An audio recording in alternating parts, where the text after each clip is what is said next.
All right, so I literally just recorded the intro video because this has to be talked about.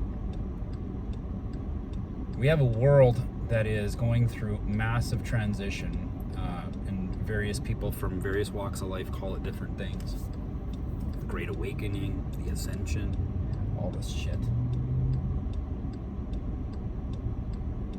The fact of the matter is, there are things that need to be done. This is a crazy intersection. There are things that need to be done in order for our world to thrive. And as it sits right now, we simply don't have those things in place.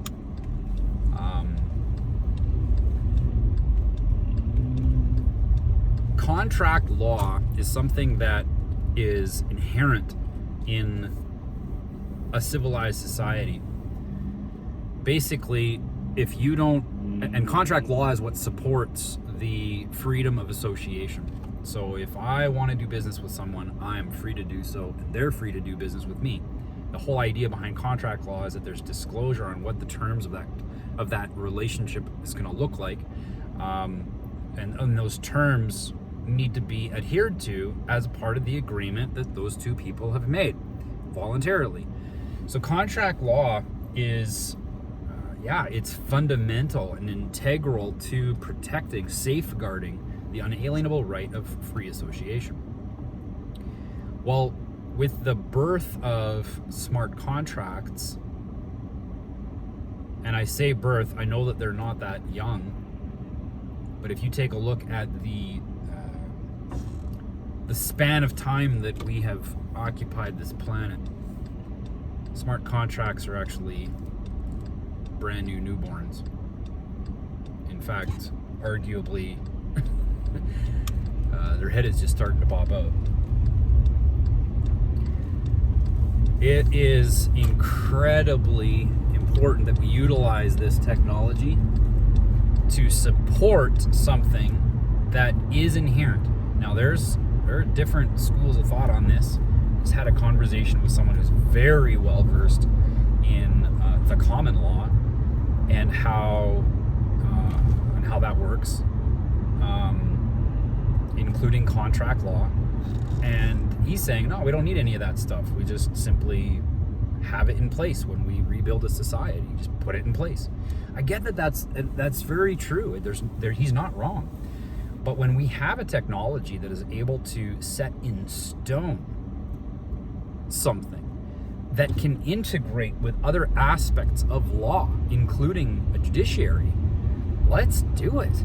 I mean, this makes life incredibly easier when it comes to the validation and verification, the quantification and the qualification of virtually everything that gets said in an agreement. Let's use this to our advantage. So this is harebrained idea, okay? But that's the reason why this channel exists.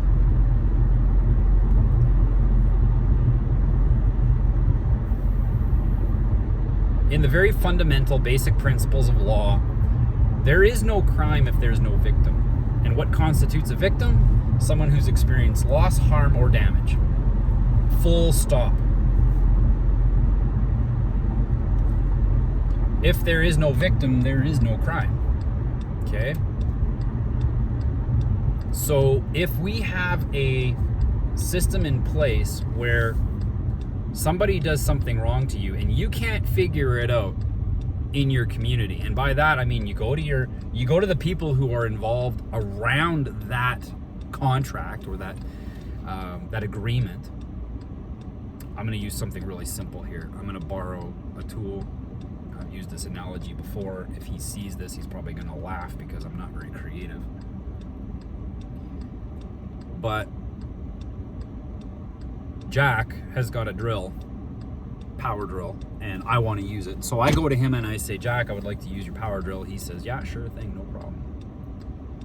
Go for it. And I take that drill and I borrow it for the period of time that I said I was going to bring it back on Monday type thing. And I don't bring it back. Jack's going to give me a call and say, hey, we got to figure this out. What's going on? That's how that's how we've done it. That's how we've always done it. So we go ahead, and there's an emergency vehicle. I'm going to wait right here. Yeah, an ambulance. You know, this day and age, I see an ambulance and I just think, oh, there's another one. I'll bet you I've seen them quadruple in the last 2 years, year over year. So back to the topic at hand. So we've got a contract in place. I'm gonna say that I can go. Yep. We've got a contract in place. A verbal contract in place. I'm gonna bring back the drill, and I don't bring back the drill. Jack goes to the community surrounding us and says, "Hey, Paul said he was gonna bring me back the drill. It's been a week now. I'm kind of concerned that I'm not gonna get my drill back." It's this simplistic example, but hear me out. The community goes to me and says, "Hey, Jack says that you have got his drill there, you borrowed it, you didn't bring it back. Technically, this is loss. We need to get it back.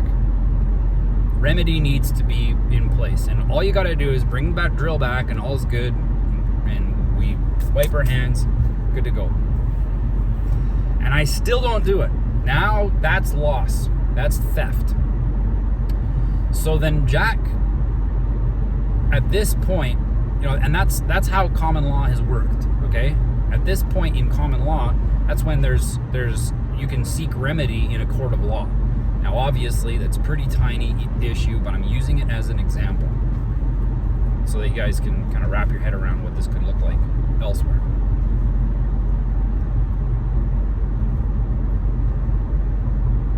Next step is he reports the theft, and I get called to go to court because he's going after me for the loss of his property. So I have to go to court, and the judge takes a look at the whole situation and says, "Yeah, you said you were going to give it back. You didn't. That's now theft, and he wants it back. You haven't given any kind of terms, so when you're going to give it back, so I'm saying you have to give it back by court order or a remedy that is sufficient, you know, brought forward by Jack." And that's the process. That's how it's done.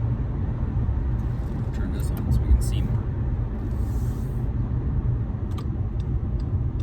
I go ahead, complete the remedy, either give the drill back or whatever, maybe it's $50 for the drill, whatever is agreed upon. That's how it works in a common law, civilized society, okay?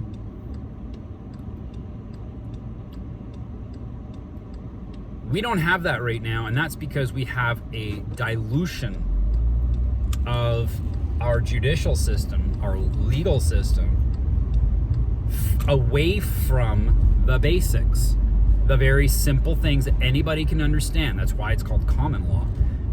It's because everybody gets that. That's a very simple concept to grasp. Jack's drill's gone because Paul took it, and he needs to either give it back or pay for it. Like it's common sense. That's why it's called common law.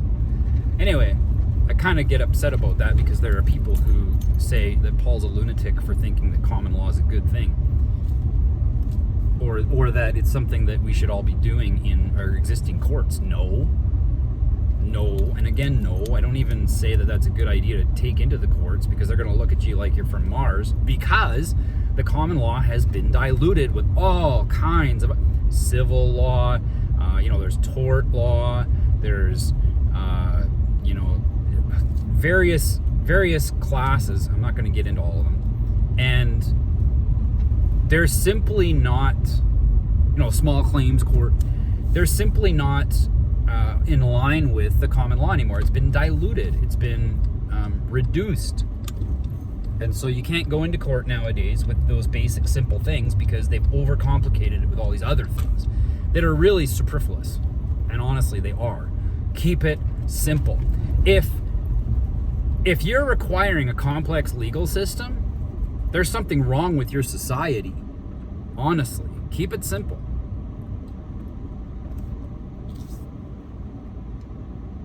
Back to my point. In today's world, with the way that things are, and the technology that's available to us with blockchain. A contract can be put in place, not necessarily for the drill, but one of the problems that we have right now is that the police are following up with things that are not, they do not fall into any category of harm, loss, or damage. You know, like for instance, someone doesn't have a business license, and so then law enforcement comes along and issues that the business be shut down because they didn't get a piece of paper saying they're allowed to be in business. You know, it's ridiculous. There's no harm, loss, or damage in that business running as a business without a piece of paper saying they're allowed to do business by some arbitrary authority that has no business in our business. And I mean that 100%. So these police officers, they're able to engage with people when there's absolutely no cause. Absolutely no cause. I'm not going to get into all the different reasons why. I'm sure many of us can think of things that either have happened to us or people that we know of where it's just unreasonable for that they should be entered into a judicial system when they have done no harm. They haven't done anything wrong.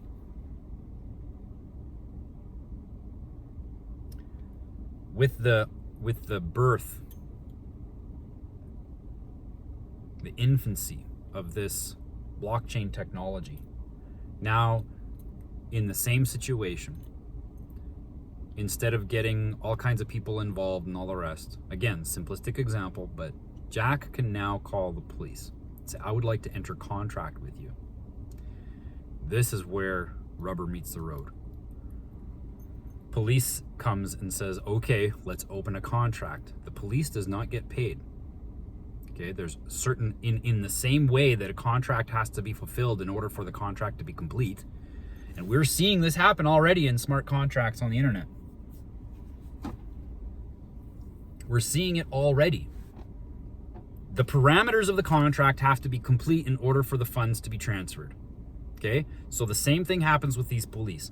They go ahead and they say, perfect, we're going to come and deal with this situation. We're going to come and check out the harm, loss, or damage that is taken place as a result, and we will open a contract and follow up with you. So they open a contract and the parameters are set.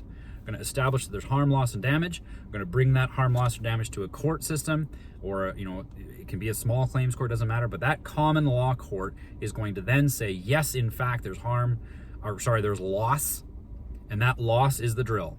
Now we go and follow up with the one who borrowed it and bring him in. He is by default going to be coming into contract as one of the parameters within that contract. He's going to be coming into it as a subject, okay, because he didn't fulfill the agreement prior to. And you could even set up a smart contract for borrowing a drill if you wanted to. I'm not saying that you have to, but I mean, if someone wanted to, it'd be good. I mean, that's why we have so many pieces of paper when we go into business with each other, because we want to know that the parameters are out in the open and disclosed. So you could create a contract to borrow a drill if you absolutely wanted to.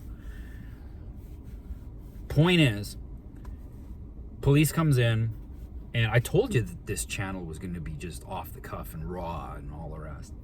So police comes into the scene, says, yeah, we can enter contract. We're going to follow up. We take it to the court. The court establishes that there is loss. And then Paul gets brought in and he has to provide remedy. Okay? The remedy is complete. Everything is good to go. The police gets their contract fulfilled because they brought it before the judge, and the judge said, yep, there's loss involved, and Paul's going to bring forward remedy. Not that Paul has to bring forward the remedy in order for the police's contract with Jack to be complete, because he did his part. He brought forward the harm, loss, or damage. In this case, the loss, brought it to the court. Court said, yep, in fact, you know, that's the truth. It is loss. The police now gets paid because Jack entered contract with the police. Okay? That's it. Now, what is that? And then of course, you know, I'm under contract now with the court to finish up that thing. And the court, by the way, is not a government. Ugh. The court is set up by the people Decentralized power. And so now I'm accountable to the community that I'm a part of, where that court resides. I'm accountable to the community to provide that remedy. And if I don't, that community has every right to say, well, we can't trust him. He's not a man of his word.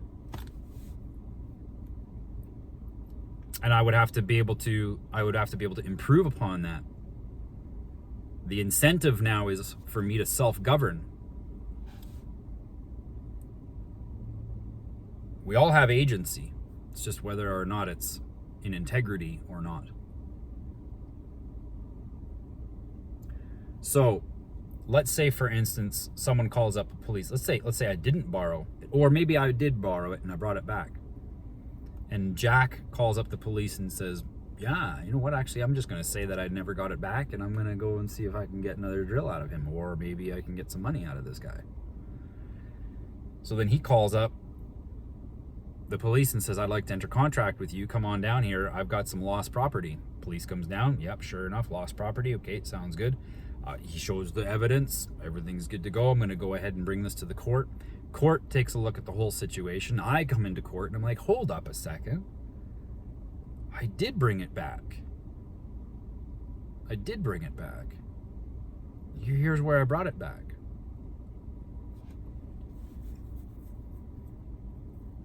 And I'm showing the evidence that I brought it back. Again, I know the drill is a simplistic example, but please just hear me out. This is important.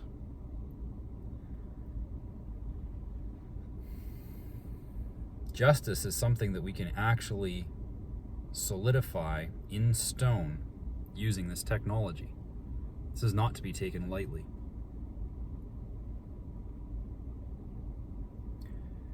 The police now have an incentive to make sure that they are actually doing their job.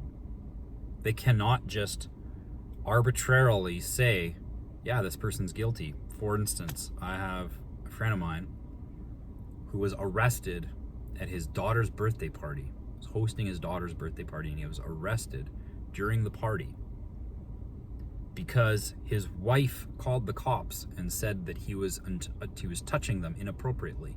Cops showed up, did their fucking job, and hauled him off during his daughter's birthday party.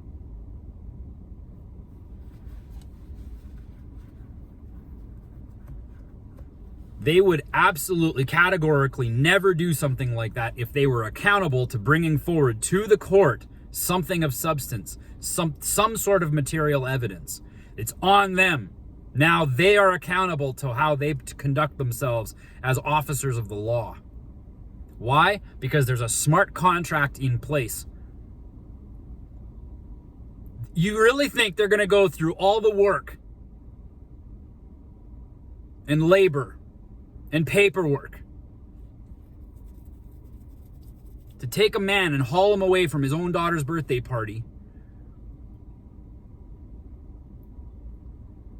if they're not sure that they're actually going to get paid after doing all of that? Because the parameters of the smart contract dictate that if there is no harm, loss, or damage deemed by the court, by a jury of his peers, they're not going to get paid for any of the work that they did to haul him away from his daughter's birthday party. Okay? This is so important.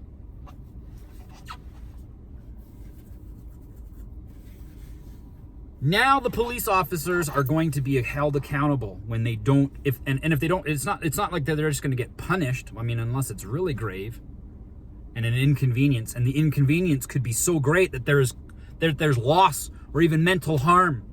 And so then the one who is falsely accused now has a case, can enter contract with that community. And oh my God, that police officer would never be trusted again. People, like, this idea of decentralizing power is so important. It's so important because it automatically brings us back into that self-governance, that state of self-governance where we are civilized people.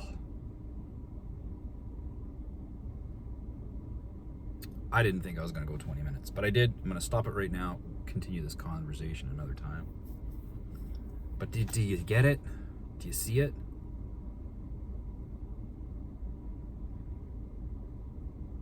That's the power of this. And I'm going to be talking about this kind of stuff on this channel for a lot of concepts, okay? I've got so many things up here that could free us so beautifully. And I know a lot of the things that I'm thinking about, they're already underway. A lot of the things that I'm thinking about have projects spearheaded. But I believe that for the last X number of years, since blockchain was created, that whether it was done intentionally or not, we have stumbled across the most powerful form of accountability that we could possibly have, that incentivizes self-governance. And the only civilization that anyone should ever seek to be in is one where people self-govern.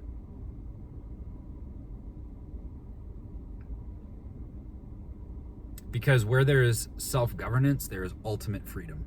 You can do whatever you want, but you are going to be accountable for your actions. The reason why people get to do whatever they want and do harm is because they don't have to be accountable to their actions. There's so much corruption. So much corruption. And a lot of that corruption happens by force.